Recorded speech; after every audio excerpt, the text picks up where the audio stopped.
अडचणीच्यामुळे हे जे चालू झालंय, तर वेळोवेळी जर याची दखल नाही घेण्यात आली तर ही घटना पुन्हा होणारच आहे। बीडमध्ये अशी काही घटना घडली की संपूर्ण शहर थरथरलं। एक किंकाळी, एका सेकंदात जमलेली गर्दी आणि रस्त्यावर बसून आक्रोश करणारी ती आई। पण नेमकं काय झालं? कोणत्या निष्काळजीपणानं एका घराचं भविष्य चिरडून टाकलं आणि कोणत्या कारणानं संतप्त नागरिकांनी राष्ट्रीय महामार्गच रोखून धरला?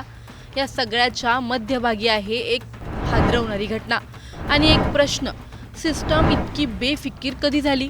सर्व जाणून घेणार आहोत। हा व्हिडिओ शेवटपर्यंत नक्की पहा आणि टाइम्स नाऊ मराठीच्या सर्व माध्यमांना सबस्क्राइब आणि फॉलो करायला विसरू नका। बीड शहरातील गोरेवस्ती या विस्तारित भागात घडलेली ही धक्कादायक घटना।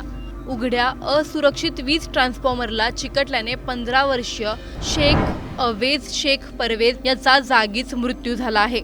परिसरात खेळत असताना अवेजनं आयुष्याचा शेवटचा श्वास घेतला आणि एका क्षणात एक संपूर्ण कुटुंब उद्ध्वस्त झालं।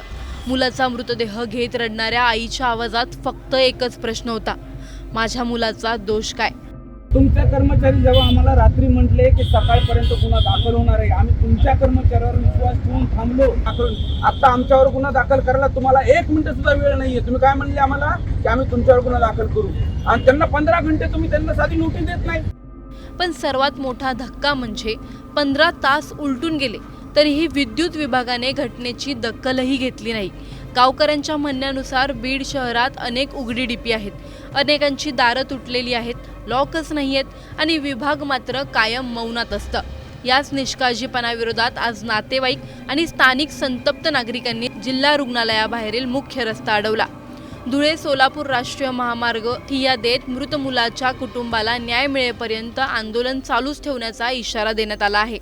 सरळ हा खून आहे माझ्या दृष्टिकोनातून, कारण की विद्युत कर्मचाऱ्यांना वेळोवेळी आमच्या मार्गदर्शक मुजीब भाई यांनी वेळोवेळी त्यांनी सांगितलेलं, प्रशासनाला विनंती केलेली आहे किंवा डिप्या ज्या उघड्या आहेत त्या बंद करणं आवश्यक आहे, त्याचे ते दरवाजे बंद करणं आवश्यक आहे। बऱ्याचशा ठिकाणी डीपीचे दरवाजे उघडे आहेत। अजून येणाऱ्या काळामध्ये अशी घटना होऊ नये या दृष्टिकोनातून संबंधित विद्युत कर्मचाऱ्यावर गुन्हा दाखल होणं गरजेचं आहे।